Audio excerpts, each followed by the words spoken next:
আসসালামু আলাইকুম সম্মানিত ভিউয়ার্স, আজকে ভিডিওতে দেখাবো ইন্দোনেশিয়ান স্মার্ট নেপিয়ার ঘাসের চারা কীরকম হয়ে থাকে এবং কিভাবে রোপণ করতে হয়। এই বিষয়টা যারা ইন্দোনেশিয়ান স্মার্ট নেপিয়ার ঘাসের চারা খুঁজতেছেন, অনেকেই চারা চেয়ে থাকেন। তো এটা হচ্ছে সেই ইন্দোনেশিয়ান স্মার্ট নেপিয়ার ঘাসের চারা। আমাদের চারার কোয়ালিটিগুলো দেখাই আপনাদের। এই যে শিকড় থাকে, প্রতিটা নিচ থেকে শিকড় থাকে এবং পাতাগুলো খুব সতেজ। আমরা এই পর্যন্ত কেটে তারপর আপনার ডেলিভারি দিব। আপনার 6 ইঞ্চি 7 ইঞ্চি 8 ইঞ্চি করে কাটার পরে তারপর আমরা কুরিয়ারের মাধ্যমে ডেলিভারি দিব।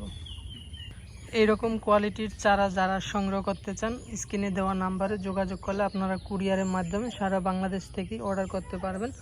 এটাই হচ্ছে মূলত ইন্দোনেশিয়ান স্মার্ট নেপিয়ার ঘাসের চারা। আর এটা রোপণ করার নিয়মটা হচ্ছে, আমি আপনাদের দেখাই। মাটিটা আলগা করে মাটিতে এভাবে কাটিংটা রেখে তারপর আপনার কাটিংটা মাটি এতটুকু পর্যন্ত মাটি দিয়ে, এই যে এতটুকু পর্যন্ত মাটি দিয়ে ডেকে দিবেন। আর আমরা তো এই পর্যন্ত আপনার কেটে দিব।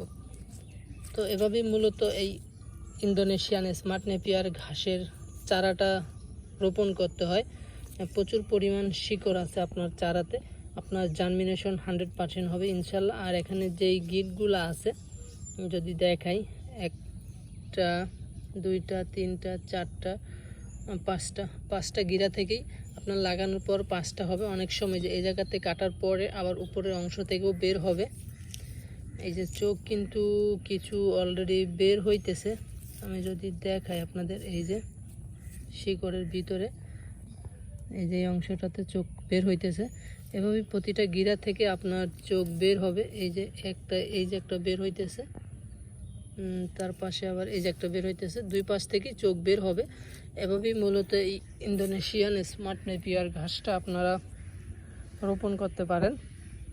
এই ঘাসটা সারা বছরই হবে। আপনার উঁচু জমি থাকলে যে কোনো সময় এই ঘাসের চারা রোপণ করতে পারবেন।